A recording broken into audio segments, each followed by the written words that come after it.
早上好。我们这一节知识产权与国际科技竞争这一节正式开始。首先，代表法学院热烈欢迎各位来到我们这个2005年第8届清华大学世界法治论坛的这个现场。因为我们今天同时进行的那个平行的会议非常的多，然后大概是那组织者，其实我没有直接参与分配这个房间，可能会相信我们这一节会吸引最多的听众，所以给我们放到这个最大的这个模拟法庭，这个对我们是一个很大的挑战。希望我们共同努力，能够实现这个预言，把我们这屋的听众吸引到最多，以致填满。稍微解释一下。今天呢，我们这个主题非常重要，当然也稍微有一点点敏感。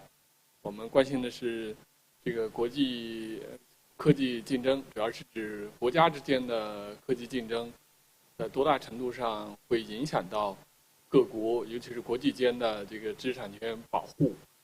这个可能是一个非常重要，但是过去也没有被特别多的公开讨论的话题。我们选择这个题目的目的是想吸引就是我们相关的研究人员、公众或者我们的决策者对这个话题的关注，然后也有可能对它可能所展现的趋势表达自己的看法，无论是正面还是负面的，我们希望大家能够有个交流。这个就像我们那个会议那个说明当中所提到的，我们一开始给各位嘉宾提了几个问题，这个问题呢只是一个引导性的，不是一个就是说大家必须按照这些题目来回答。关心的问题主要是说国家之间竞争如何导致的地缘政治压力呢？如何来影响这个知识产权制度？比如说它是否导致这个商业秘密保护制度被强化？这个大家能看到一些趋势，在某些国家采取很多的立法来强化知识产权的保护。这个是不是代表着一个我们说知识产权，尤其是商业秘密的保护，是不是代表着一个趋势？这个当然有很直接的影响，因为你越强化这个商业秘密保护，就使得信息的公开变得会困难。这个不仅仅单纯的是提升了自己国家的这个所谓的保护力度，那同时它也有对价。那对价就是使得这个信息的分享变得很困难，也使得国内的科研组织本身也会受到负面影响。所以这是一个非常有意思的问题。第二呢，就是说它是否把比如贸易法领域比较广泛被应用甚至被滥用的国家安全例外，也会被应用到这个知识产权保护领域？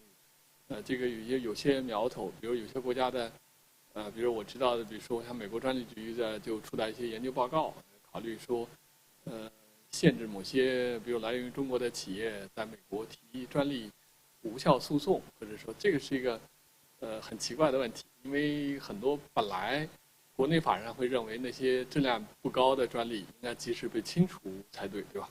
所以这是出现一个国家来企业帮助清除低质量的专利，在过去应该是鼓励的，那现在呢反而采取一些就通过研究来说这是一个值得警惕或者甚至限制的措施，就能看出来这个国家之间的科技竞争在多大程度上会扭曲了这个知识产权制度本身的一个逻辑。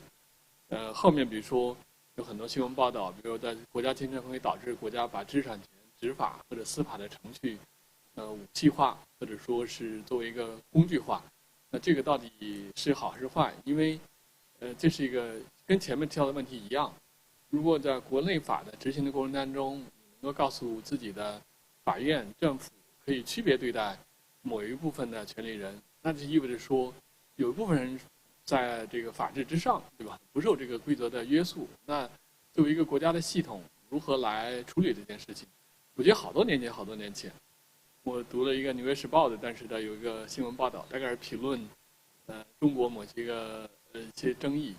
大概的主张是说，应该所有人，包括国内国外都处在相同的规则之下，不然的话就会对这个基本的规则产生损害。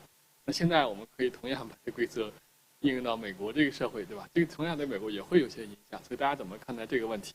这个非常重要的议题。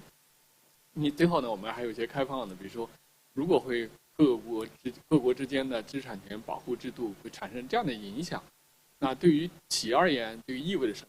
怎么能在这个大国竞争之中来调整或者说自己的知识产权策略。这是我们这一节所关心的一些问题，都非常的宏大，但是非常重要，值得大家进一步的研究。今天呢，我们邀请的嘉宾阵容也非常的强大，分别有来自于比如美国的法官、律师、巴西的律师，我们中国大陆的学者、律师和香港地区的学者。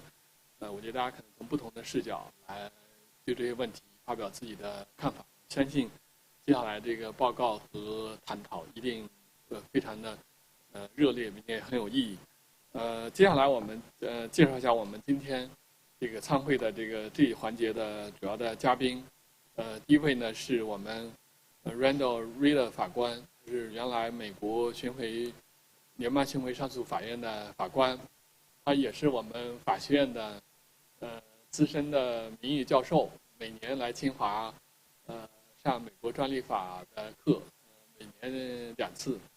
这些他能参加这次会议，也是因为在参加我们在教我们专利法的课程，所以很高兴能成为我们的会议的一部分。他可能我们在座的大部分的老师都比较熟悉。第二位呢是我那个乔世彤老师，他可能在线呢会报告在美国杜克大学，是一个非常有名的财产法领域的学者，也关心知识产权科技政策相关的问题。第三位呢是我们的 Bickham 律师，现在是那个美国 Dentons 这个律师事务所的合伙人，也是中国知识产权诉讼美国区的主管。过去是 Steptoe 在 Steptoe 工作的时候，那时候代表华为在北美的诉讼。在疫情期间，他也在中国待了很久，那时候跟清华有很多互动。很高兴的今天又来到我们这个现场。然后第4位呢是我们的Otto 先生，他是这个巴西律师事务所的创始合伙人。这已经他是今年第2次访问清华。夏天的时候，我们在清华园里有一个很好的这个交流。但是我们发现我们一个共同的兴趣，我们都是对标准标专利 SEP 这个许可非常感兴趣。结果他很自豪地告诉我说，当时在巴西发生的所有的跟中国客户有关的 SEP license 都是他代理的。我觉得印象非常深刻，对吧？我觉得这个能够体现他在巴西的地位。然后我们 ILM 的项目，一个英文的知识产权与创新政策硕士项目，也招有2个巴西的学生，还事后验证了一下，问一下这个他们是否知道 Otto 答案的确跟Miss Leaks 说的是一样的，所以印象进一步加深。谢谢又来到今天。然后接下来是我们那个第6位的这个发言人是谢冠斌先生，他是我们北京市立法律师事务所的主任，长期的从事知识产权的诉讼，大家可能在各种各样知名的案件判决书上能见到。我们也非常高兴能请到他来今天探讨。之前也受申国仲的邀请，专门就这个知识产权与这个国家之间竞争的一些政策的影响，做出专门的研究和报告。我们今天非常的期待。然后还有一位是我们的同事蒋葛老师，他一开始可能答应了一个深圳的一个活动，所以他待会儿也会在线录制一个视频给大家报告一下。当然他有专门的研究，也是我们这个法学院知识产权领域非常有影响力的一个年轻的老师。然后是何天霞老师，香港城市大学法学院的副教授，他也是我们清华各种论坛的常客，我们经常邀请何老师来这儿讲座、教学，差不多每年1次都要来我们讲授我们外国著作权法，或者说相关的一些课程，发表文章非常的多，在大中华地区、英语世界有广泛的影响力，非常感谢。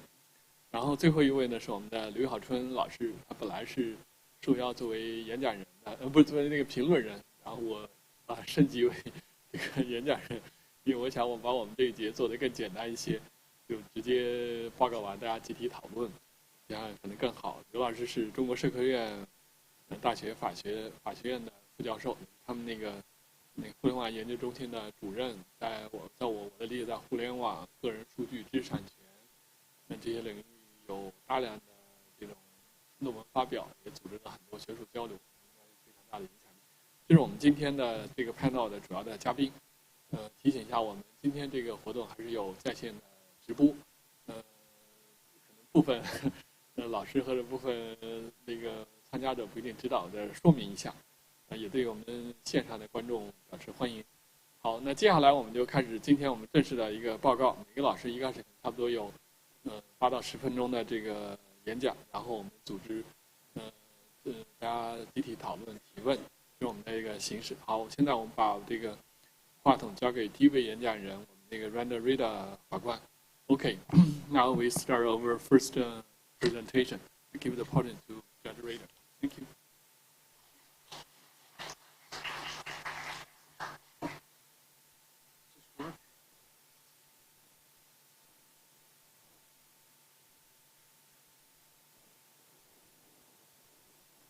Did you have a changer for the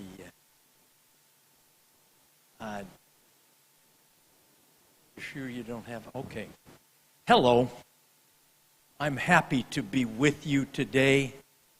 I teach here often, so I feel like this is my school and this is my dean, and I'm very honored to be here. I'd like to spend just a minute telling you about international strategy in enforcing your intellectual property. Technology knows no borders and boundaries. I often tell my students, you cannot be a good patent lawyer by just knowing Chinese law, or just knowing U.S. law, or even just knowing Brazilian law. You've got to know the world's laws so you can protect your technology everywhere. But then when you start to enforce it, that is a big challenge because you have litigation in Brazil, in Europe, in the U.S. You have to have a strategy. I'm going to tell you the strategy in 3 words. Win the settlement. That's the key. Now let me start with a little story. When I retired from the court, I came here to China, and I was very honored to have dinner with the top Huawei executives. And the president of Huawei, a magnificent older gentleman, leans to me and he says, Judge Rader, what would you recommend Huawei do to improve its standing in the international market? And I said, that's very simple. You should be sued more often. Now, of course, that's a bit of a humorous response, but it's actually accurate. Look at the leading suees, the people who are sued in intellectual property. They are the leading companies of the world: Apple, Amazon, AT&T. The key is, now see, you're going to have to watch me. Lawsuits are not just disputes, they're opportunities. They're an opportunity to share technology, to expand your market, even make your competitors someone that you cooperate with.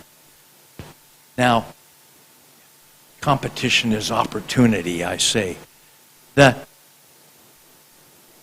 If I had my whole class time, I would spend a long time telling you how lawsuits are usually sold to Chinese clients. That's much better. Thank you. I can move quicker. They would say, look how many suits are being filed in the United States every year. Now there's a drop in case filings, but there are more patents being filed every year. And the damages are still high in the U.S. Maybe they've come down a little bit. But remember this is the key. You always want a case in the U.S. You don't want to litigate there. Sorry, Tim. It takes too much time and money. I'll show you. But let me show you how much it costs. By the way, all these things you need to know. It costs $10 to $20 million to litigate in the U.S. So you don't want to litigate there. But you must end the case there because that's where you get the best damages, the most money. But you know what the lawyers won't tell you? They won't tell you this. You're really not going to trial in the U.S. Only 2% of the filed cases ever go to trial.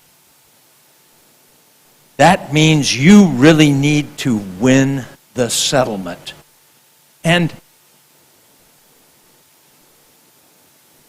how you win the settlement is kind of key.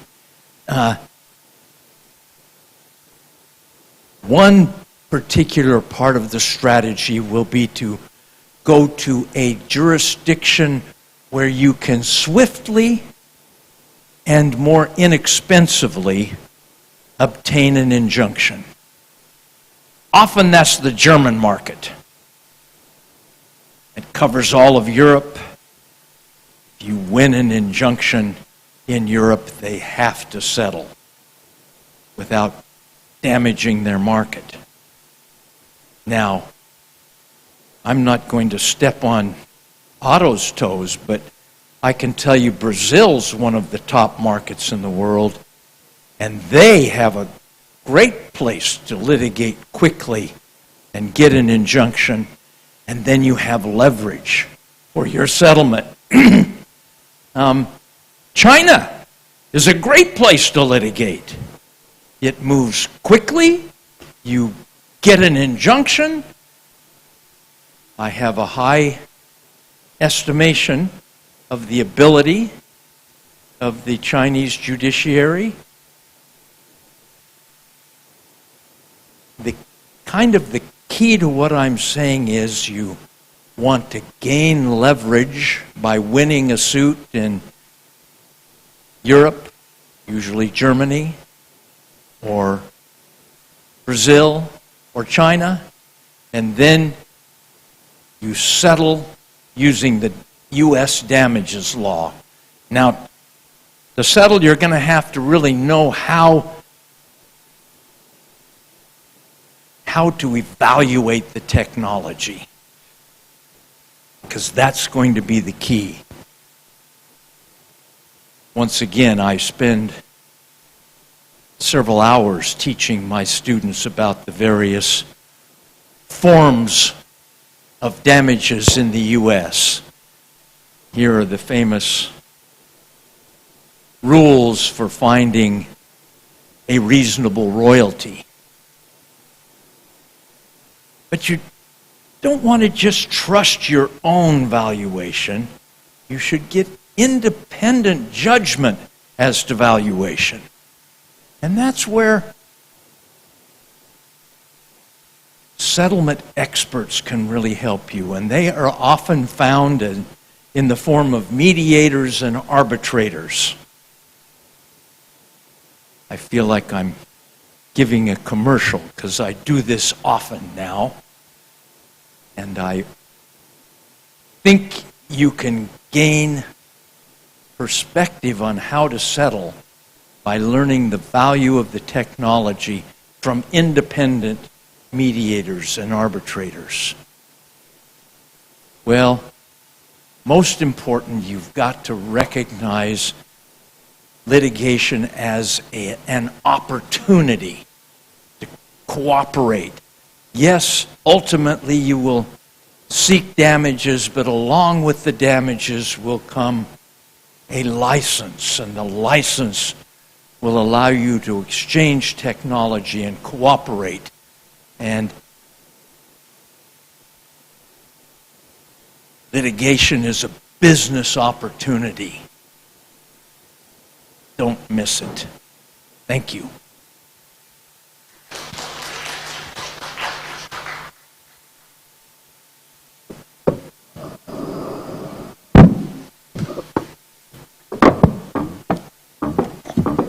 好，谢谢瑞德法官，谢谢瑞德法官，谢谢瑞德法官，谢谢。sorry， 谢谢瑞法官，介绍的这个在知识产权诉讼案中和解的重要性以及主要的一些步骤，但是他回避了我们最核心的几个问题。待会儿我们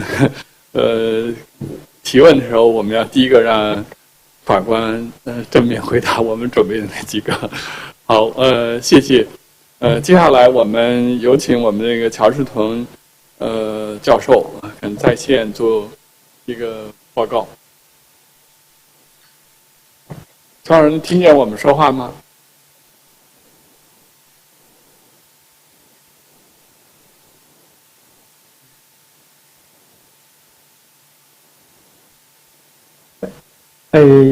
大家好，我是乔世腾，我不知道大家可不可以听到我的声音。首先是感谢崔国斌院长和主办方允许我线上参会，非常感谢，非常荣幸。按照主办方的要求，我下面用我比较破的英语做一个10分钟的我最近在做的一个研究的一个介绍，好吗？谢谢大家。然后可以开始放那个 PPT 工作人员，谢谢。Okay, so good morning, everyone. I have learned a lot from the remarks of Dean Cui and also from Judge Rader's lecture, right? Actually, as Judge Rader has said, we need to learn about different legal systems. That's why, in addition to teaching first year property law, I also teach comparative law at Duke. So the research I'm going to share with you is titled Governing with Digital Platforms, a Challenge Lesson for the US. So next slide, please. So this is a picture of Elon Musk, right? When I started working on this paper, he was still in charge of the Department of Government Efficiency, right? When I finished this paper, he was already gone, right, from the government. But I do think what he started, right, is a big question here, basically about whether the government, right, in the U.S. or in China or in any other jurisdictions, right, should the government enlist digital platforms to improve legal and also other public institutions. So that's a key question I want to explore together with you today, right? And related to that first question is the second question, basically to ask whether digital platforms can make law and governance more efficient. So that's the research question. Next slide, please. So the key argument is that the Chinese state, right, governs with digital platforms, not just through or over them. And digital platforms are co-governors, right, shaping legal and other public institutions. And digital platforms' role in transforming China's copyright regime, judicial case management system, and online public space demonstrates the potential of the state platform alliance to improve legal and other other public institutions, right? So this model, what I call co-governance, yields both efficiency gains and accountability risks. Next slide, please. This is a little bit theoretical, so I want to clarify this concept a little bit, right, in the context of existing research, right? So what I call is governing with platforms, right, which means platforms, they are co-governors of public institutions. So this is different from, for example, governing by platforms, in which it means platforms are, they have provided private governance systems. So the most famous one is Liu Lizi and Barry Weingarten, a political scientist at Stanford, right? Liu Lizi now at Georgetown.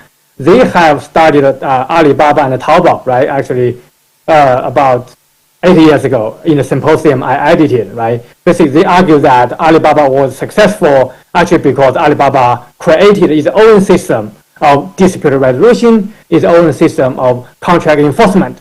And that was of particular significance, particularly for development countries without well-functioning legal system, right? So in governing by platforms, we are talking about the systems of governance provided, right, by platforms. So that's one category, right? Another strand of research is called, I characterize it as governing of platforms. It's basically about regulating platforms, thinking about antitrust, right? Right. So that's the second category, right? The third one is called governing through platforms. And in this category, right, platforms, they serve as purely the tools of the state, okay?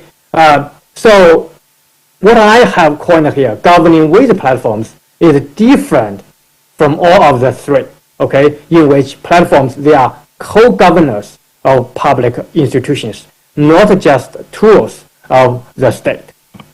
Next slide, please. I need to talk about a little bit of theory before I introduce my three case studies, which I will not have time to talk about all of them in detail. But I think the theory is the most important, right? The first one is to talk about why do we need, right, governing with platforms, right? Particularly in the context of China, I know it can be a little bit counterintuitive. So I do think the first one, right, thinking about the challenge, right, and the opportunities to state governance posed by the rise of internet, and particularly the rise of internet platforms, right? I think the most important challenge is what I call illegibility. This is a kind of like a political theory. Basically means that the costs of monitoring and also getting to know, right, millions of hundreds of millions of netizens in real time are prohibitively high, even for the government, right? So the government in China and anywhere in the state has limited capacity to collect or process the data without assistance from digital platforms. So the second part of the challenge is that the challenge posed by the internet to state control is also exacerbated by organizational fragmentation within governments. In contrast, digital platforms, they pursue efficiency, right? They can swiftly adapt to emerging technologies, right? So that's just to say the digital infrastructure and the revolution in communications poses really huge challenges, but also opportunities to state governance, to law and public institutions. Next slide, please. So that's why we need governing with platforms. But even if you recognize that or agree with that, there's a question, is why would technology platforms, which are mostly privately owned, right? Why would they have the capacity, and also more intriguingly, why would they have an incentive to contribute to public and legal institutions, right? The first part about capacity, I think is quite self-evident, right? Platforms, right, they control actually both the technology and also the communication infrastructure in the internet era, right? The incentives, I think, are a little bit more complicated. I gave three in my paper, right? The first one is about the overlapping between the public interest, right, i.e. the improvement of legal infrastructure, and the private benefits from such improvement is big enough, right? The overlapping of interest is big enough for platforms to take direct actions. I'll give you 1 or 2 examples if I have time, right? And the second one about incentives is that platforms also have, they want to be good, what I call institutional citizens that can add to their legitimacy in the eyes of both the public and the government, right? The third aspect is that platforms, they also have an interest in shaping legal institutions according to their own standards and embedding themselves in public and legal institutions, right? And such embeddedness can consolidate their position on the market, right? And can add leverage to them in their interactions with legal authorities, even if such contributions does not bring immediate monetary benefits to such platforms. Next slide, please. So that's basic theory, right? We talk about why does the state, right, need to govern with platforms. We talk about the incentives and capacities of platforms to contribute to public and legal institutions. So here are the examples. I don't think I have time to cover all of them. So I have 3 examples. One is the so-called smart courts, right? The second one is about copyright enforcement. The third one is about the online public space. So I'll say one sentence about copyright enforcement, maybe 2 sentences about smart courts, then I'll conclude. So about copyright enforcement, so for audience here, some of you are experts, right, of Chinese intellectual property law. You might be aware of this, right? So there was a long history of digital piracy in China. But since about 2014 to 2018, okay, within about 4 to 5 years, digital piracy, right? The percentage of digital piracy online, particularly regarding music, has been reduced from about like 60% to like 4%. So that's pretty remarkable. Why? Because platforms, they got the incentives, right, to basically improve copyright enforcement, right, online and offline. So that's about copyright enforcement. The next one, next slide, please. Smart courts. This should sound familiar to most Chinese audience here, right? So courts everywhere, right? In the US, in China, they are facing this problem, what I call the judicial workload crisis, right? How are you going to really solve all these like hundreds of millions of cases on time, right? So the solution, at least in China, like part of the solution or one solution for the Chinese court, particularly Supreme Court, is actually to collaborate, right, with Tencent, one of the biggest tech platforms in China, to build a smart court system, the so-called Wei Court, right, Wei Fayan, right?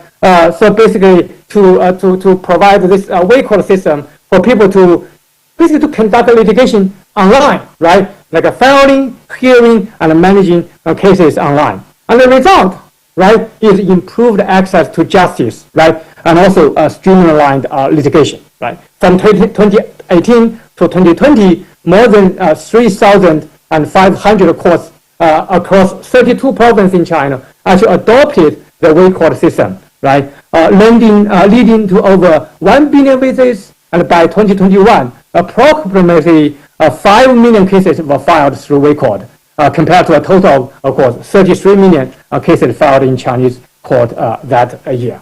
So I think it's quite a remarkable improvement, right? So next slide, please. So this is just the system, right? The Wei Court system. Next slide, yeah.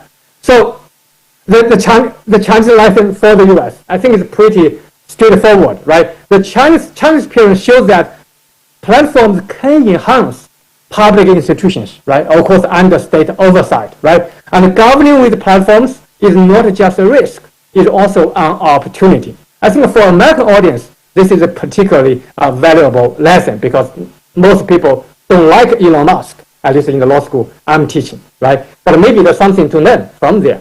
Next slide, please. Next slide, yeah. So lastly, I want to emphasize that in addition to this lesson, I think another thing to learn from the China experience is that I think it's extremely important to hold this co-governance system, right, with state platform alliance system accountable, okay? And when platforms, right, when they serve as co-governance, they should be treated as public entities, right? And also there's a need for dual accountability, right? Government, they need to delegate responsibly, right? And also platforms, they need to meet procedural fairness, transparency, and also oversight requirements. So with that, I conclude my presentation. And thank you again for this opportunity and also for listening. Thank you.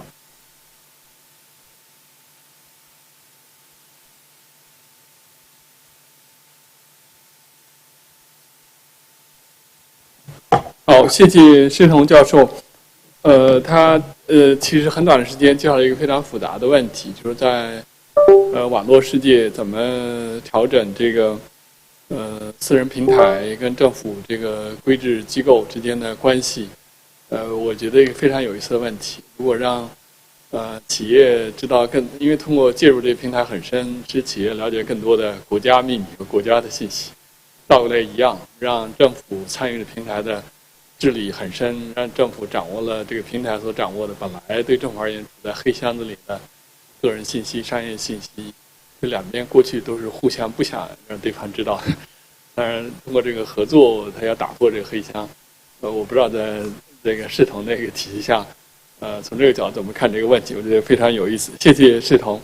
好，接下来我们有请Tim， 谢谢。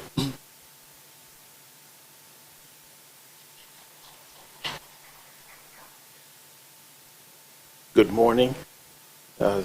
Thank you, Dean Sui, for this wonderful opportunity to be here at Tsinghua. This conference, I think, is a very important topic now. And today I'll talk about a rising sense of nationalism in the U.S. when it comes to protecting intellectual property rights.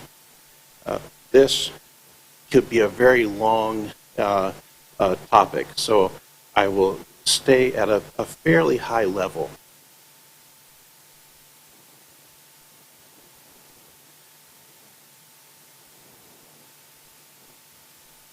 So when we talk about international technology competition between countries, just by phrasing it that way, competition between countries, that gives an impression of protecting national interests.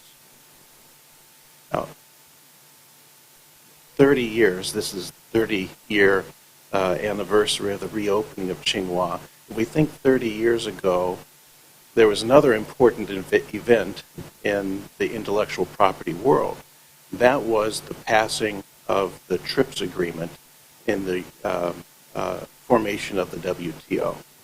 And that was a doorway to opening globalization of intellectual property rights.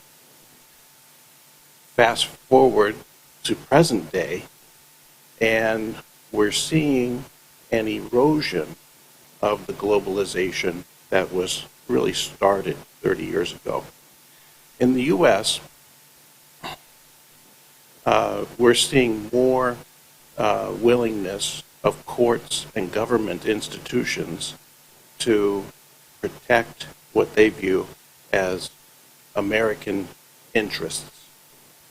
Now, importantly, this is not just a phenomenon of the Trump administration, of the Make America Great Again administration. We've had elements of this for many years. And we'll talk about that with the district courts, the patent office, the International Trade Commission, and new laws. Now, with district courts, we've had this national interest concept for many years. And as far back as 1988, we had the Process Patents Amendment Act. And 271G is infringement of a process patent, and Judge Rader is an expert on this subject. He was pivotal in all of this. The important thing is Section 295 of the Patent Act. This was specifically enacted with China in mind. And this is a burden-shifting statute where if the patent owner has tried to get discovery on the process that the product at issue is made by, but has been unable to do that through blocking statute or whatever, then there is a presumption of patent infringement. So China is not mentioned in the statute, but Chinese companies are the only companies this statute has been used against successfully. And there only have been about 10 cases where this has been used since 1988. But this national interest has been around for a long time.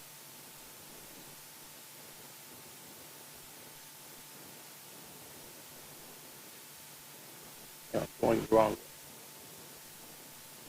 Uh-oh. I've gone too far. So all the way back. One more. Okay, perfect. We also have these national interests in what are called Schedule A cases. Now, these are cases usually dealing with online platforms such as Amazon, and they frequently target Chinese companies who sell on those platforms.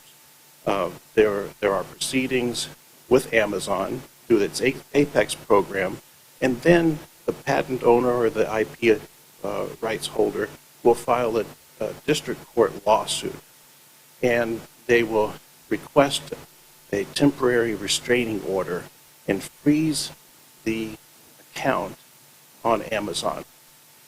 Okay, this is normal litigation. The big key here, though, is the court will grant relief and freeze the account before the Chinese company even knows that they have been sued. And this is, they say that publication of the lawsuit is sufficient for service of process. And again, 99% of the companies involved in Schedule A cases are Chinese companies. And this is a relatively new legal strategy, but it's one that targets Chinese companies. Discovery is a very intrusive process in the litigation, also very expensive process in the litigation, and that is becoming an increasing fight between U.S. courts or U.S. litigants and Chinese companies. And then just bias. People ask me, is there a bias in U.S. courts against Chinese companies? Yes. Depending on the court, there can be a bias, and what to do to combat that bias, and we'll talk about that in a minute. U.S. Patent Trademark Office, they've had national interest for a long time. Foreign filing licenses must be granted before technology being sent to other patent offices. So that's been around for a long time. Dean Shui mentioned national interest in the inter-parties review process. And this has come up very visibly last week when the director of the U.S. Patent and Trademark Office asked Yangtze Memory to explain why it should be allowed to use the IPR process when the U.S. government has deemed the company to be a national security risk. And, that's an astounding development. Unheard of. It would be unheard of a few years ago. But it's happening, and very likely the Chinese company will not be able to use the IPR process. Now, importantly, this is not a wide general ban against Chinese companies using the IPR process. I have IPRs for Chinese companies that have been granted this year or instituted this year, and as recently as last week. That company is not on the entity list, though, and so I think that we're going to see this national interest more and more frequently with Chinese companies.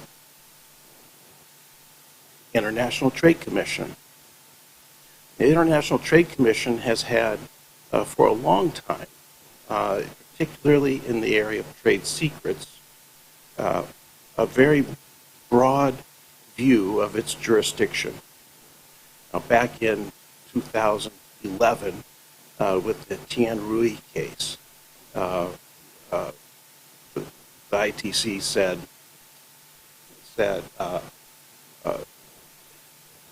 we will have jurisdiction even if the trade secret that has been stolen is practiced in China. The Tianrui case. It was followed up by the Sino-Legend case. In Sino-Legend, the Chinese company was sued for trade secret infringement or misappropriation, and they filed an action. Chinese company filed an action in China, and the Chinese court said there's been no trade secret theft. The ITC disagreed, and it banned Sino-Legend's products from the U.S. market. Now, this has expanded recently, and now, with this case, the ITC says it does not matter if the trade secret is not a U.S. trade secret. It does not matter if the trade secret is taken outside of the U.S. It does not matter if the stolen trade secret is practiced outside of the U.S. If a product made by the taken trade secret is imported to the U.S., we are going to have jurisdiction. Again, this case dealt with a Korean company, but Chinese companies are the most likely to fall victim of this very broad expansion of the jurisdiction. So we have all these cases, all these instances of expanding national interests in the U.S. courts. We also have new laws. For example, the Protect America Intellectual Property Act. Now, this is not a Trump law. This was a Biden law. Nothing has happened with this law yet. But problems with the law are these. And this was really directed at Chinese companies. The problems with the law are it's supposed to protect against significant trade secret theft. But the law doesn't say what is significant. And it doesn't say who decides what is significant. Is it a court? Is it Congress? Is it executive office? It doesn't say what the penalties will be. And it also doesn't say, if you are named on this, how to get off the list. So we're waiting to see what happens with this law. So what to do? What should Chinese companies do in view of all this? Well, it's very important to have clear documentation of your businesses, your processes, your invention records, and development processes. It's important to be vigilant. And you be vigilant, you watch the developments of the law. But key in dealing with the courts, the Patent Office, or the International Trade Commission is having credibility. If you have documents to support your story, you can have a credible argument.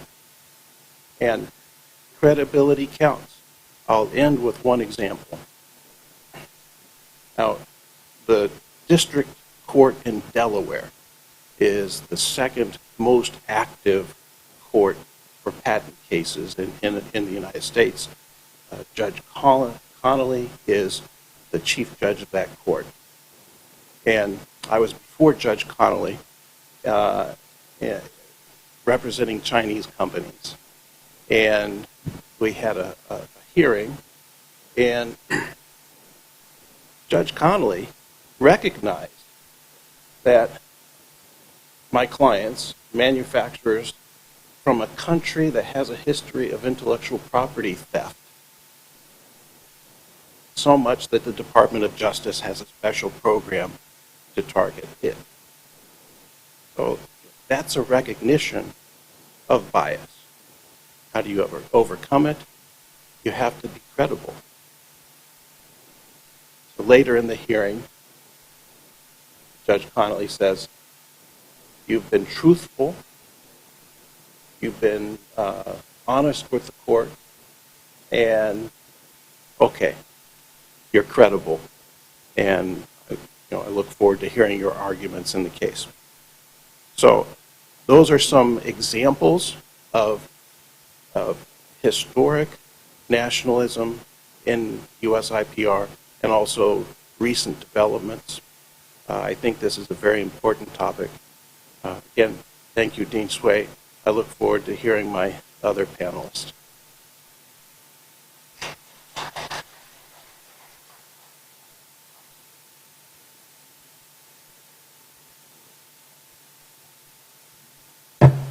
好，谢谢 Tim， 结合美国那个法院 ITC 和 USPTO 的实践，介绍了可能存在国家安全国家利益关切的那些程序或者存在的一些争议点，就是大家接下来进一步的讨论。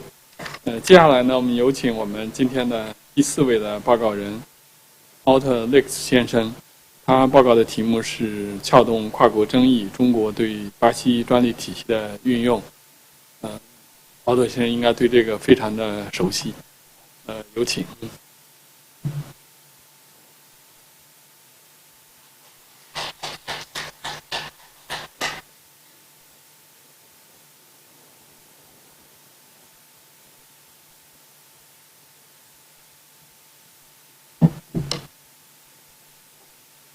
Thank you very much, Dean.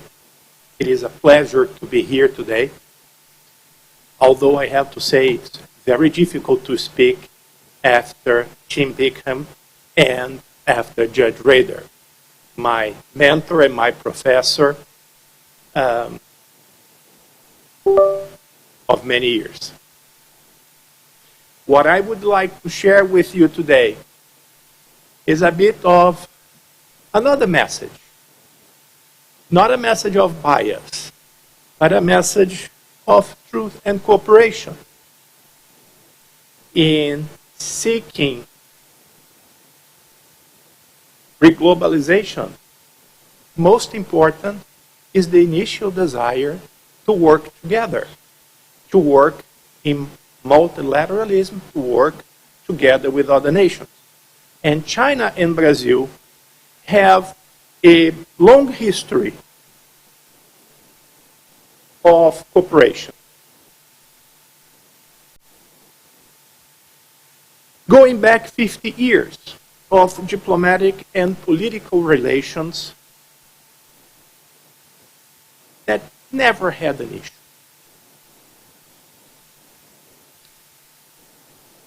Brazil is an important partner for China, as China is an important partner for Brazil. Chinese technology, Chinese products and services are very welcome in Brazil. We have no sanctions, no penalties, no taxation on levy on any type of Chinese technology that arrives to Brazil.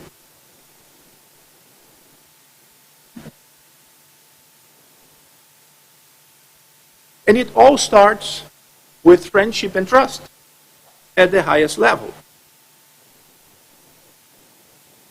with a political understanding, a diplomatic understanding, and cooperation at the highest levels. That paves the way to economic cooperation. And I'm going to give you an example to you of Chinese investment in Brazil. And I will focus in particular in the technology sector. If you look into Chinese social platforms, they are hugely popular in Brazil. And the Brazilians see no problem with that. We have very large investments of Chinese companies in the backbone of Brazilians' internet and in all infrastructure of communications. And Brazilians are very happy with that. We have very good communication. And we have major investments in long-term projects in Brazil in the development of infrastructure. And it's not only that. I can give you another example of a few years ago. During the COVID pandemic, Brazil had vaccines coming from China, coming from the United States, and coming from Europe. At one point in time during the pandemic, the Brazilian government decided to vaccinate the children. And the Brazilian health minister made a decision on which vaccine would be used for the first time in Brazilian children. It was not the American vaccine, it was not the European vaccine. The vaccine that the Brazilian government felt safer to be applied to Brazilian children was Sinovac vaccine from China. That's another example of how Brazil sees the relationship between the two countries and how we benefit from Chinese technology. And with that road paved, with those relationships established, Chinese business also thrive in Brazil. Brazilian market in automobile, for instance, has been stormed with very successful companies and products coming from China. Brazil today is the largest market for Chinese EV cars outside China. We have no restriction, we have no taxation, we have no limitation. It's a plain level field market, and best products, the products the consumers like the most, ended up selling the most in the country.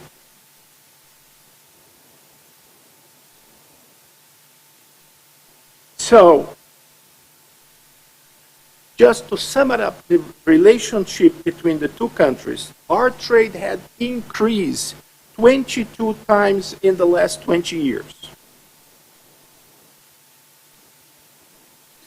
China's share of Brazilian exports rose almost 30% in 2024. China is Brazil's #1 trading partner. It's our most important partner. We purchased a lot of products from China as we export export a lot of products to China as well.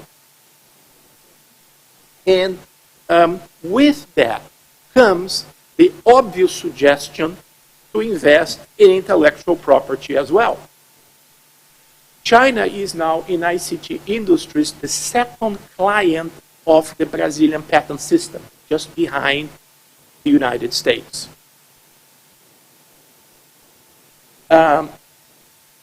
Allowance of Chinese applications in Brazil are higher than the allowance rate of the general allowance rate of the Brazilian PTO. And it shows that Chinese applications bring new and non-obvious technologies to the country that the Brazilian PTO sees no problem in granting. Brazil and China have a very successful PPH program that allows Chinese applications to be examined faster than the average of the country.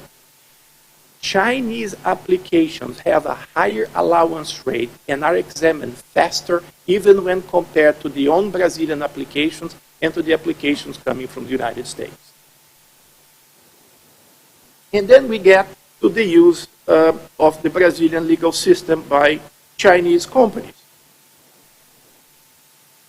I had this year the pleasure of representing two Chinese companies before Brazilian courts, adjudicating their patents against companies infringing using Chinese technology in Brazil without paying for it. That was the case of Huawei against MediaTek, and also the case again of ZTE against Samsung. In both cases, Brazilian courts found Chinese patents in Brazil to be valid and infringed, granted preliminary injunctions very fast, which led to global settlements between the parties. Throughout the years, the number of Chinese patents invalidated in Brazil is extremely low. In the ICT technologies, I don't recall one. But that doesn't unfortunately come without challenges. And one of the major challenges we have for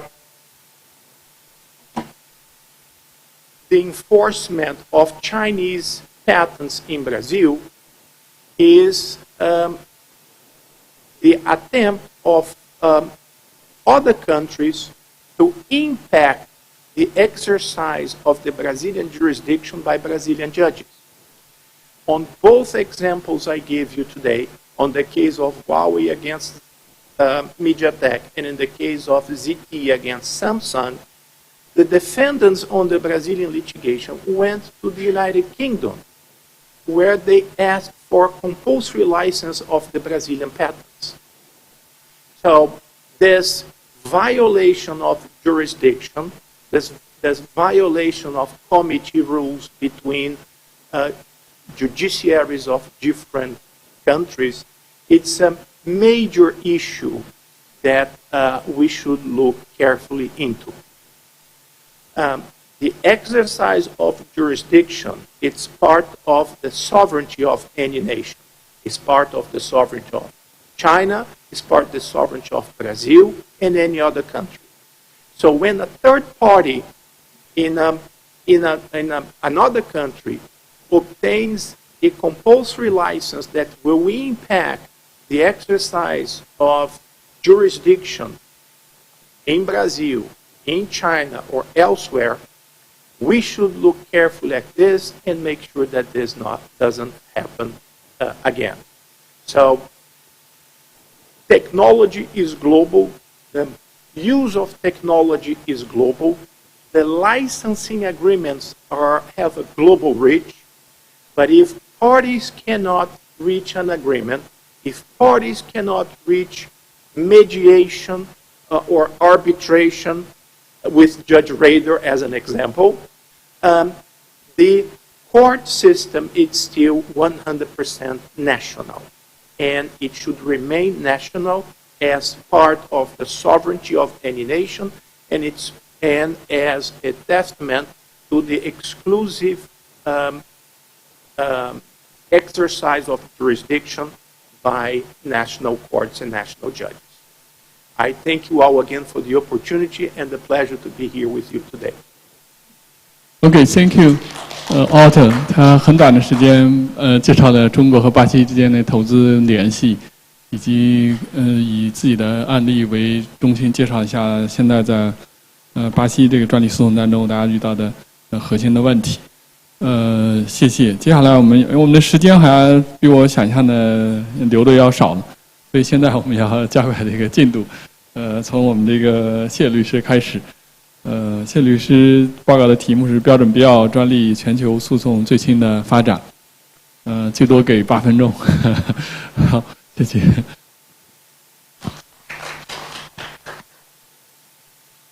这个充分说明我们这个教授比较好客啊，就是内外有别啊。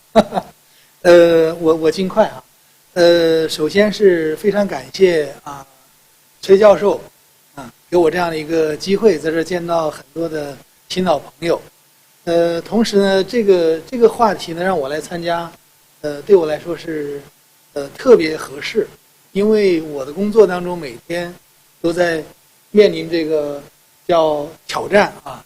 刚才这个就是Nick 先生他说的那2个案子呢，他在代表华为和中兴，我在代表 MTK 就 MediaTek 和这个 Samsung 啊，所以他给我们制造的都是每天的麻烦啊，我们经常晚上睡不着觉。那讲这个事情呢，我想我虽然有些 PPT， 但是其实非常的简单啊。但是我要声明一点，就是因为我们代理了大量的还在进行当中的中国的标准专利诉讼，所以我今天在这儿的发言不代表我们任何客户的意见啊。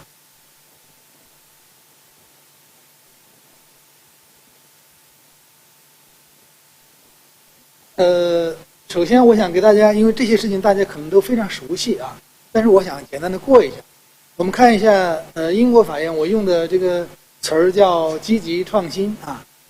我觉得英国是第一个去做这个全球许可费率啊这样的一个诉讼的国家，而且呢，像最近呢，我们看到它有很多临时许可的案子啊，从松下诉小米啊，联想、爱立信、三星、中兴啊，其中这个松下、小米、三星诉中兴这个案子也是我们在代表相关的当事人。那我觉得他们一直在探索这个临时许可的边界啊，尤其是像最近的三星诉中兴的案件当中呢，他们的高等法院啊，就是又有一些新的认识，对临时许可做了一些这个调整。这是英国法院。德国法院呢，我们看到就是比较多的禁令啊，就是永远都是禁令啊。然后最近呢，最新的消息是，他对这个杜比给了一个临时禁令，这个是以前我们在德国法院没有看到的，这是他最新的这个变化，最新的变化。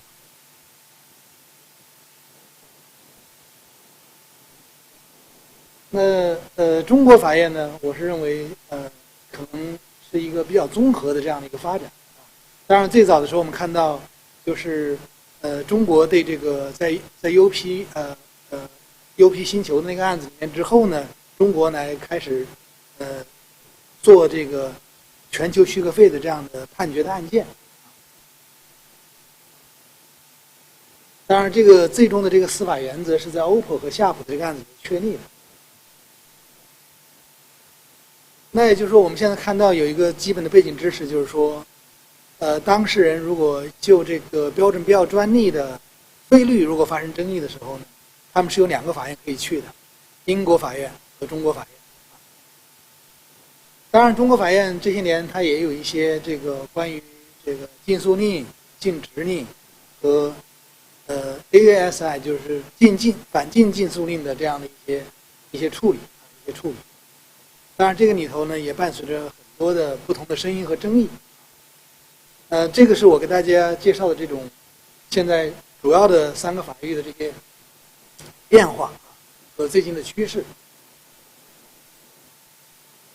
那我其实想简单的说一下这个案子，因为这个案子当然因为我们现在目前在处理的过程当中，我只是想左右的对比，就是左边是三星做的一些动作，右边是 ZTE 做的一些动作。那你可以看一下，这些诉讼基本上都是全球的啊。那三星是在英国提起了全球许可费，在德国有反垄断的诉讼，在美国有反垄断的诉讼，然后在德国有侵权诉讼，然后 UPC 也有专利侵权诉讼。这个下面呢，实际上这个可能是没有更新啊。现在实际上这个中国的侵权诉讼和费率诉讼呢都是在重庆啊。然后呢，谢律师打断一下，我们刚才紧急协商了一下，待会儿报告完了之后，我们讨论的时候可以换到另外一个没有人跟我们抢的屋子，所以你有额外的多了2-3分钟。没问题，好，谢谢啊，这2-3分钟也不容易。啊，然后也可以看一下这个，三星呢是，还在那个 ETSI 呢，这个对中兴进行了投诉。那右边呢，你可以看一下，就是，ZTE 呢有重庆法院的诉讼、德国的诉讼、UPC 的诉讼、巴西的诉讼，啊，巴西的诉讼，啊，后来杭州这个诉讼是挪到了这个重庆法院。那么可以看一下相互之间的这种干扰啊，或者说我们叫互动啊。那英国法院的民事许可，出来之后呢，是支持了这个三星的请求啊，做了一个宣示性的这样的一个民事许可的宣告啊。然后呢，后来我们看到这个上诉法院呢是，推翻了一审判决，但是这个推翻的一审判决并不是撤销了民事许可，它是用这个撤销了是什么呢？是非善意认定民事许可的这个标准，也就是说，他认为民事许可是一个双方可以在更广泛的这个条件下去达成的，而不是要限定是先受理的法院来裁民事就是民事许可嘛，它一定有个终止的期限。也就是说呢，他认为这个终止的期限呢，不应该设定在这个先受理的法院，因为这里头关于许可费的这个纠纷就有2家法院，一个是英国法院，一个是中国法院。那最高法院他们这个上诉法院的逻辑就是说，你不见得一定要以这个英国法院做出的这个费率裁决为准，那如果即便是中国法院的这个费率判决，如果双方能够接受的话呢，也是可以的，所以就推翻了一审法院当中关于这个非善意的这样的一个认定标准，有点复杂啊。如果有时间我再跟大家解释啊。当然这个里头呢，我们可以看到巴西呢是给了这个临时禁令啊，当然后来这个临时禁令呢，应该是有一些进展，就是因为交保证金的原因啊，种种原因啊，这个现在临时禁令是没有执行。然后呢，德国的慕尼黑法院呢是做了一个更有意思的东西，他做了一个支持中心提出了一个反禁诉令的申请，啊，要求三星撤回向 ETSI 的这个一个所谓的第三方机构的一个相关投诉啊，这个已经不是司法程序的问题。当然，这个相关的工作呢，相关的双方的争议还在过程当中啊，我就不做任何的评价。那我花2-3分钟，如果还有时间的话，我是把这个地方我想说一下。一个就是我们看到的这种叫跨法域的互动啊，这个用中文词用互动呢，可能是更中性的一个说法，但是我觉得应该说得更清楚一点，它就是干扰啊。那么这种干扰是什么样的原因带来的呢？因为刚才Rader教授说过了，就是说专利诉讼呢，你要了解全世界的法律，否则你没办法处理好啊。但实际上对标准必要专利诉讼这个已经是刚需了，所有的标准必要专利诉讼从来没有在一个法院里面去解决，都基本上是跨法域的。那么也就是说，我们的语境下呢，像标准必要专利的纠纷，它达成的许可一定是一个全球许可啊，它不可能是某个地域的许可。那么这个就必然带来就是权利人和实施方，他需要在不同的法院去达成一种这个诉讼的平衡啊。那我们现在可以看到，就是前面我跟大家简单介绍了一下，就有3种，现在一个是禁诉令、反禁诉令啊，有些国家去颁发这样的裁决，还有第二个我们看到的就是临时禁令或者禁令啊，或者禁令啊。前面我们说的是禁诉令啊，这个第二个就是禁令，就是injunction 和 preliminary injunction。这个第3个呢，就是我们说的临时许可啊。这3种措施，大家可能认为相互之间的法域都会碰撞。那从我的这个观点上来看呢，我觉得你的禁诉令、反禁诉令啊，就 ASI 这些，可能就是对别人法律的直接的这种碰撞了，对吧？因为它就是让你不要去做这样的诉讼嘛，这肯定是直接的冲突。第二点就是很多人认为禁令或者临时禁令呢是一种合理的。你看，尤其像我们看到的德国法院，他说到的就是说，那我保护我自己这个法律的管辖权，我就管我德国法律的管辖权。那我给个禁令，我没有干扰你们其他国家的管辖。但真实的情况是这样吗？我们说的标准必要专利呢，就相当于什么呢？一颗子弹就可以把你打死。就是说，有几万个标准必要专利 ，mean nothing。我一个专利拿一个禁令，那你在这个法域你就不能生产，你就不能销售了，啊。那其他的成千上万个专利是没有起作用的。那所以在这种情况下，你说你给一个禁令，你没有影响其他法域正在进行的这个程序，没有影响这个双方的协商，不可能嘛。而且你像比如说德国，按我的理解，可能我的理解是错误的。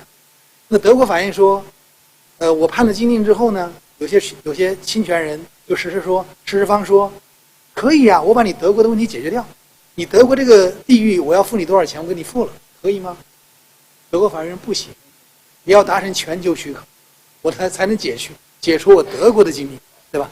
那所以他一定是用他德国的禁令在撬动他对全球的管辖权。所以相对来说，我认为禁令这一块呢，没有冒犯任何人的意思啊。我觉得这个禁令这个东西，在标准必要专利这个法域里面，它也是一个核武器，它一定是对别的法域有一个强干扰。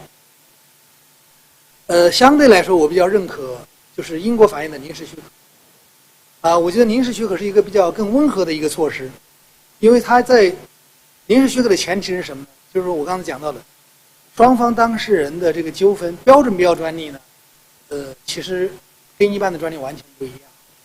那也就是说，因为你的专利被纳入标准之后，他作为这个生产者，他不得不实施了。所以呢，而且呢，权利人也是让渡了这个权利，他有这个 friend 的承诺，就是一定会让这个实施方去实施这个专利的。双方争议的是什么？就是钱，该付多少钱，对吧？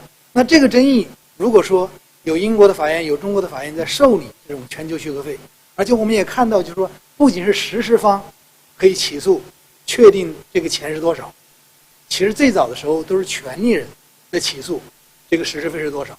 也就是说，你的这个实施费的这个纠纷是可以通过司法途径来解决的。那么在这种情况下，我们进一步的说，我们很多时候在看到标准必要专利领域里头，很多的学者在说劫持，然后呢，有人说反向劫持。劫持是什么概念？就是权利人劫持实施方。但是呢，反向劫持就是说呢，实施方不给钱，劫持了权利人。其实我觉得这个概念是有问题啊。对权利人而言，因为你实施方只要你实施这个专利，你就被捆绑在这个标准上，那我当然可以要更高的钱。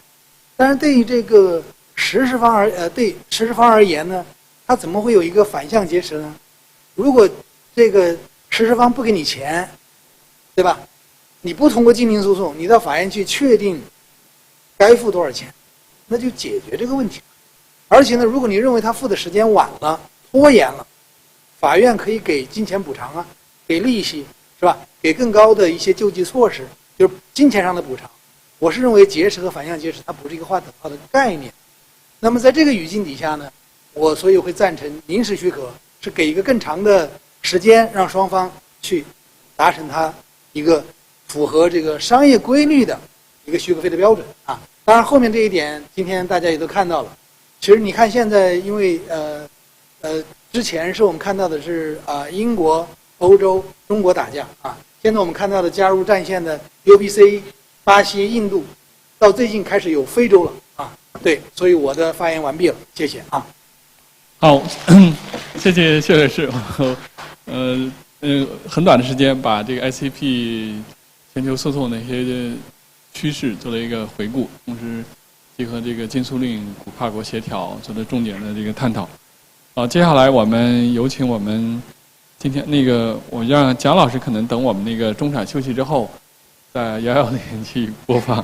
我们先请我们那个何天祥老师做报告，他探讨的是技术竞争与人工智能的版权问题。有请。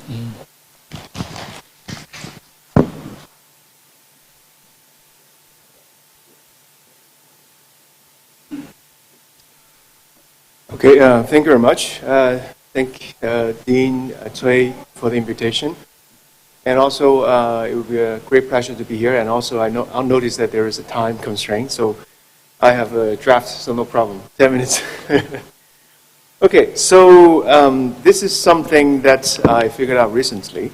So if you're talking about AI and copyright cases, and this cases happens between China and the U.S. And there are many cases also related to AI training as well. This is a picture made by Professor Edward Lee. And also we see that there are some newest cases in Germany and UK already ruled on these cases. So roughly, the copyright issues you can see from these cases are belonging to like two categories, right? So one is copyrightability, and second is what we call a fair use, right? And as Peter Yu has mentioned in his paper, there is a global competitiveness angle for the AI copyright race. So for example, like who should set the standard and what kind of standards will take the lead in global competition, and where other countries may follow, then the countries falling behind will have a problem. So therefore, actually there is a competition between China and the US in framing what we call as the copyright policy or rules. But the question is, we need to make sure that it is the correct path. Although taking the lead will be something great for imagination that probably you will be taking the lead in a global competition in terms of AI race. But if you go into the wrong direction, then probably there will be a problem. And also for other countries as well. So the things to consider here is that I would call it like the copyright issues of AIGC and training are a fragment of the problem of AI regulation as a whole. So therefore, any proposed solution should consider the potential impact on the other fragments. So just like the principle of wooden bucket reveals that the solution must be a holistic one rather than a piecemeal one. So if you only solve one, but then the water still leaks, right? Very easy to understand. So I observed that there are three obstacles. Let me check what we call the theory one. So the theory is very simple, like that the mostly common seen angle is what we call the doctrinal one. And you see that the US and Chinese courts, US basically come from the US Corporate Office, and Chinese are court rulings. They have different views. So I won't go into the details, but the issue is that the copyright theory implies that there should be a considerable degree of control from the author when finding copyrightability, right? So when it is hard to locate control, people start to look for derivative creativity, focusing on what the user contributed. So this echoes with Guobin's theory, collage theory, and USCO's findings in the recent registration. However, the problem is that the cases often resembled what we call the staged performance. So by which it means that this all looks perfect, but the problem is that people that in these cases voluntarily surrender the fact that they use AI. So it's difficult to distinguish the truth through visual inspection, leading people to withhold the truth and free rights. That's the risk I foresee in the future.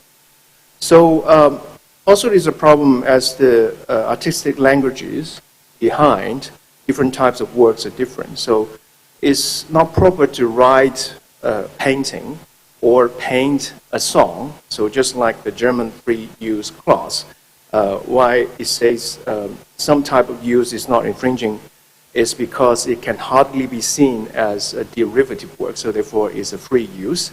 It's more like being inspired, and so it is not controlled by copyright. And this echoes the findings of aesthetic scholars like Suzanne Langer. So next, I will sort of indicate what we call what I call the windfall dilemma. So the windfall issue is actually rooted in the legal principle that people should not reap where they have not sown, right? So which forms the basis of many legal doctrines, including misappropriation and unjust enrichment. So when applying that to AI-generated content, we can clearly see that there are two layers that are interconnected, right? The first is user free-riding AI creativity. So that's a problem. In the first scenario, if you use AI to improve your work, then the rule is that you should get copyright over your draft, not the AI contribution. Oh, that's what the USCO's opinion as well. So scenario 2 is that there's no copyright for the first round generation if you use AI to generate something. But in the refinement rounds, we identify that there could be user contribution in directing the AI to make changes, right? So this can also explain text-to-video AI models in which the user assumes a role similar to that of a film director, right? So the film director didn't, control the camera, but he directs a lot of things. But the real challenge lies in drawing the line between human and AI contributions. So the second layer of windfall concerns AI providers and authors, as the former use the latter's works in training the LLMs. Some of them provided services that can copy the artistic style of artists and studios. So in Bart's this case, Judge also indicated that a legitimate source for training is crucial for fair use findings. So by which he means that he thinks that if you don't, use legitimate, source to train, then there is a problem. And so therefore, a holistic view is that if you have unclean hands at the beginning, when you train the AI model, you cannot justify the subsequent results coming from that AI model. So as it may merge unauthorized creative efforts from others. So it is sort of kind of like a windfall as well. So the last part is about impact. Oftentimes, we hear about the good side of having AI creativity copyrighted, and society will benefit because we have more works, but there are countless scenarios that the cost of a solution is greater than its benefit. So if it is, it is still worth pursuing if it aligns with the set objectives. And having more tradable work is distinct from having more socially valuable work, and what is socially valuable cannot be solely determined by its economic value. So also there is a warning that people read this paper from Harvard that they talk about job replacement in the creative field is a real threat. So what they're not talking, their research finding is that the companies, they are not cutting off people, but they stop hiring new ones. Right, so that's the statistics or the research finding of this research. But some argue that the loss of jobs might be replaced by new jobs, such as prompt engineering, right? So that you still got a job, but it's just at different times. But even if it displaces employees eventually, then they can find work.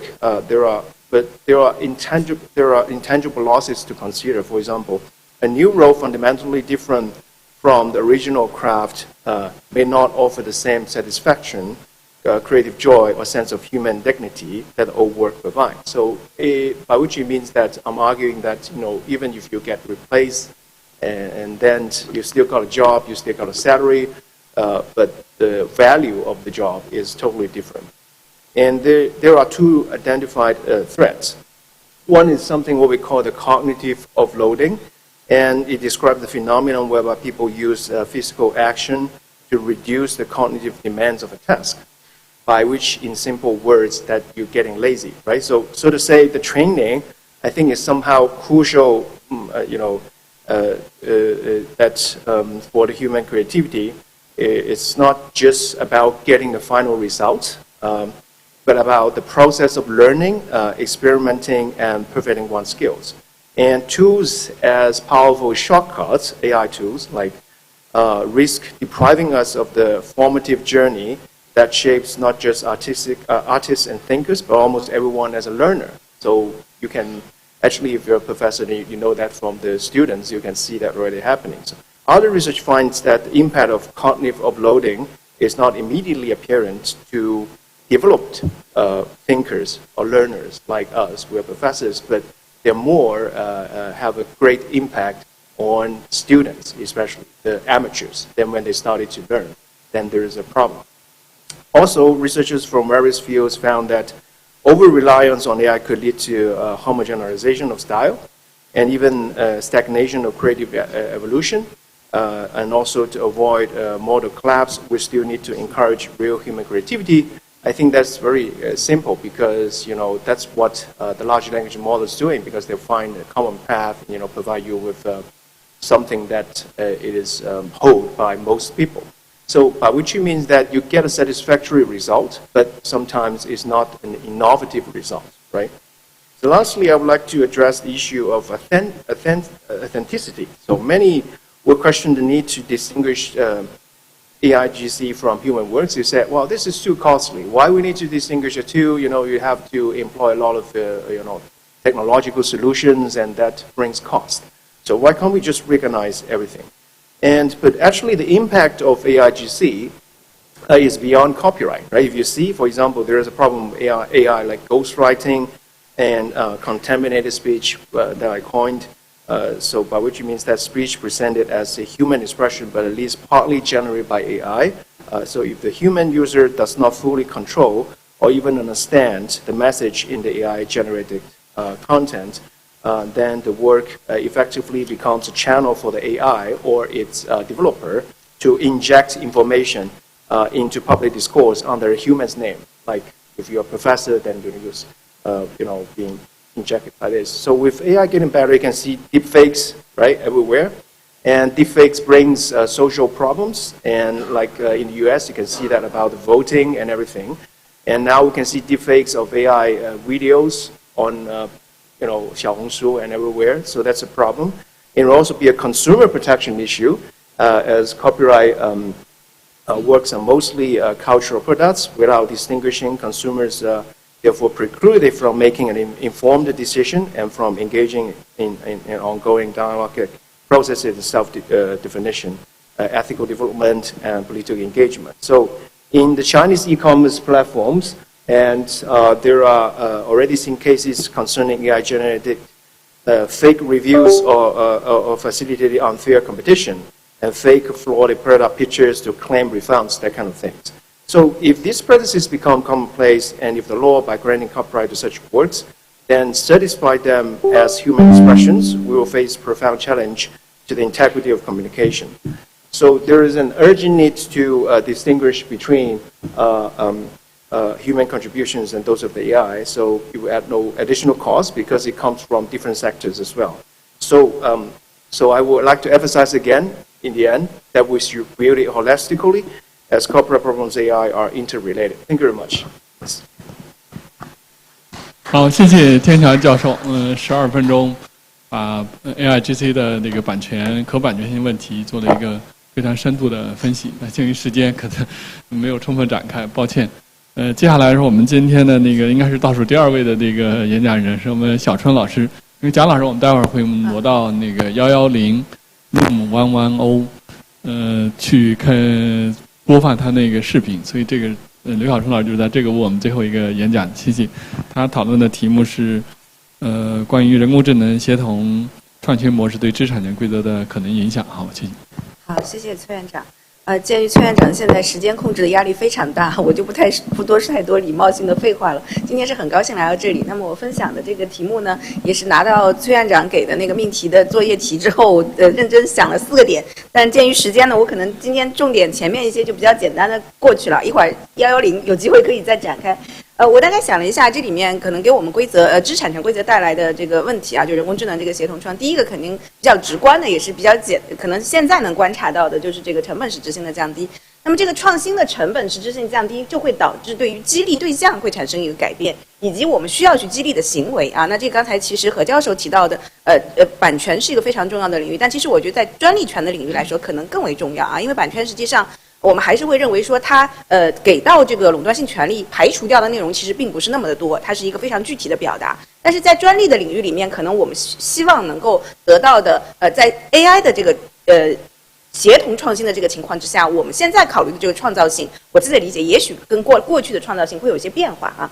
那么这里面比如说这个排他性权利带来的这个代价和这个后续创新之间成本的一个收益平衡的一个变化。那么这里面我们要考虑的一方面，我们是知识产权是激励创新，但另一方面呢，我们更多的要考虑知识产权是在激励这个创新信息知识的一个披露，特别是专利权这样一个啊。那么这个实际上跟我后面的一个讨论可能也会去结合起来。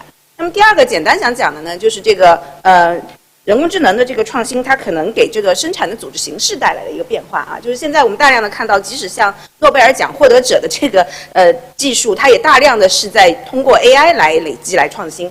那么如果我们说以前这个组织生产组织在这个知识生产过程当中，一方面它可能要去在内部积累相应的这个知识，这个时间上的纵向啊，它沉淀在这个组织的内部。第二呢，它通过一个组织一个合作的一个形式，是吧？不同的人在一起，可能是通过公司的这样一个形式，也可能是大学这样一个形式去进行这个横向的这个合作的这个创新。那么从而呢，我们给到这样一个组织一个排他性的权利啊，专利法上，那么从而去激励它进行创造。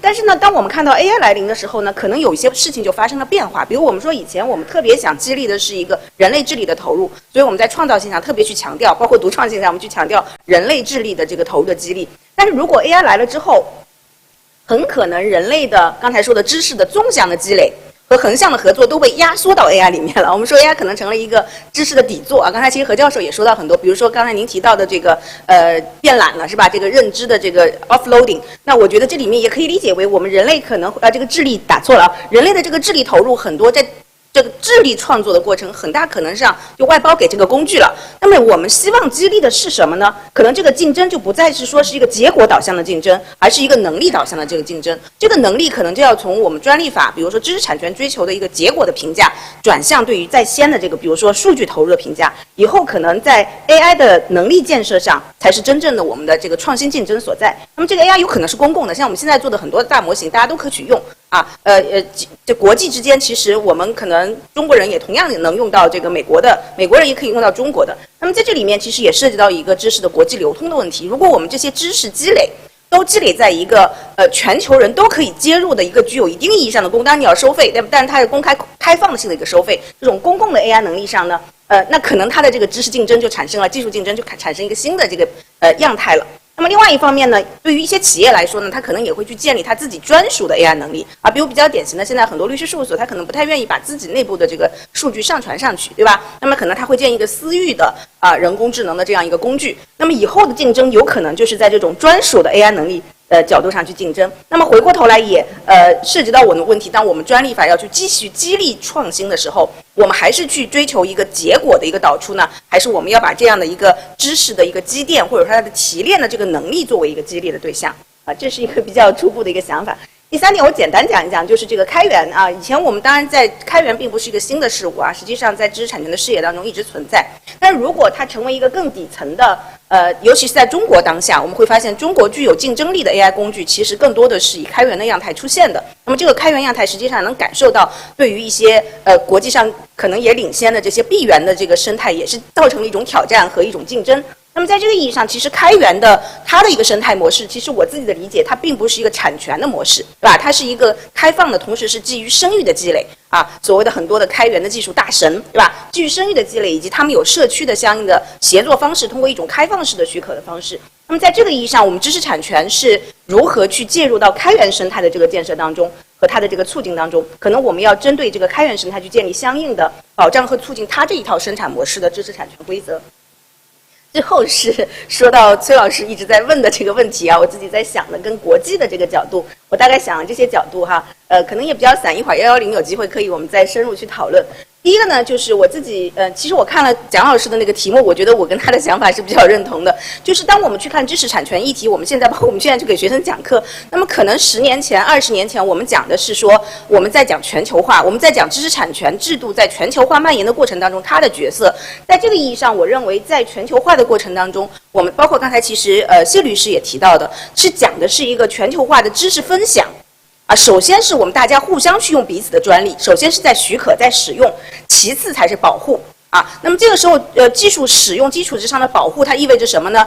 那可能这个知识产权权利人就希望它是一个高的一个费率那可能使用者可能是希望去博弈一下，这是一个分配层面的，就技术在蔓延，但是在使用之后如何去分配这是一系列前期的，我觉得是之前全球化过程当中的问题。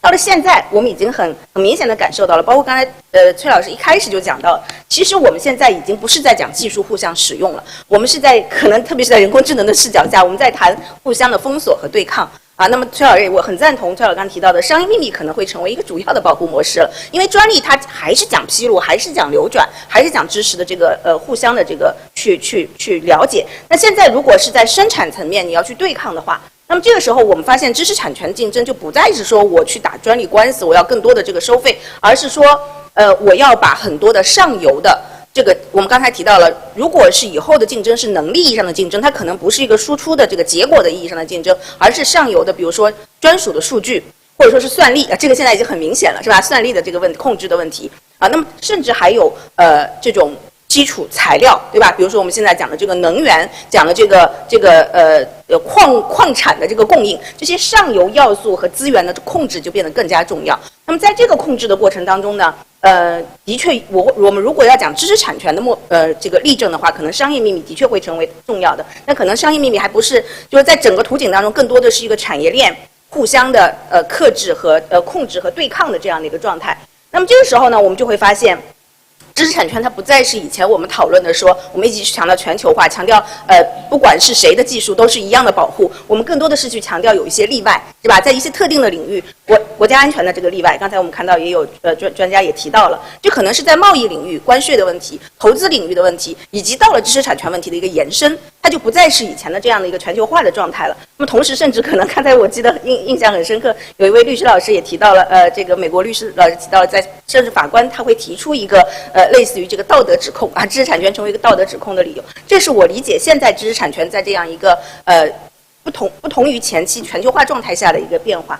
那么在这个意义上 ，AI 呢，恰恰如果它像刚才说的，它可能在国家和国家之间也成为这个知识积累知识提炼、知识能力的一个共同的一个底座的话呢，那我们可能关注第一个呢，就是说这个知识积累和创新能力可能会集中。这个集中，如果它带来的是一个开放式的，大家都可以用，它是一个普惠特别好，是一个开源式的，是吧？但是如果它能够去控制这样一种能力的输出，它就有更强的一个垄断的担忧了。而这里面实际上会从控制技术转移，我们以前讲的这个知识产权的对抗，到一种控制这种创新能力的这个转移的这样一个思路。所以这里面可能我们要有这个新的这个规则的考虑，而在竞争方面，我们考虑的也是一个，首先是建设 AI 的能力，谁能够做出更好的更强大的工具。第二呢，你如何去使用好这个 AI， 在具体的垂直领域里面去发挥你的竞争创新的这个优势。那么当这个竞争转向这个方向的时候呢，其实我们的知识产权制度还是要去回应新的这个创新模式。比如说，我们不应该把跟跟 AI 有关、跟机器有关的全部排除在我们知识产权制度之外。你可以排除，你可以根据原来工业社会、工业革命、工业时代的这个规则去排除。但是你排除之后，你知识产权制度就不再那么重要了我觉得是这个一个结果。那么容纳人机协同创新的一个激励目标，同时呢，我的理解，新一轮的关于知识竞争、技术竞争的国际规则可能正在形塑之中。这个时候，我们中国产业和决策者还是需要去找回这样的，或者说是积极参与这样一个话语权的形成的过程以上是我一些粗浅的想法，请大家多多批评，谢谢。好，谢谢小冲，非常有想法，对吧？AI 技术和相关的科技发展之后，可能对于知识产权要承担的角色有根本性的变化。过去大家是在一个统一市场上接受相同的规则，然后努力的贡献出新的产品吸引消费者，现在可能受这个能力上的控制，不希望你能得到竞争对手得到这个竞争能力。那这个对于比如商业秘密有其他的一些工具的利用可能会增加，同样会改变我们知识产权整个的体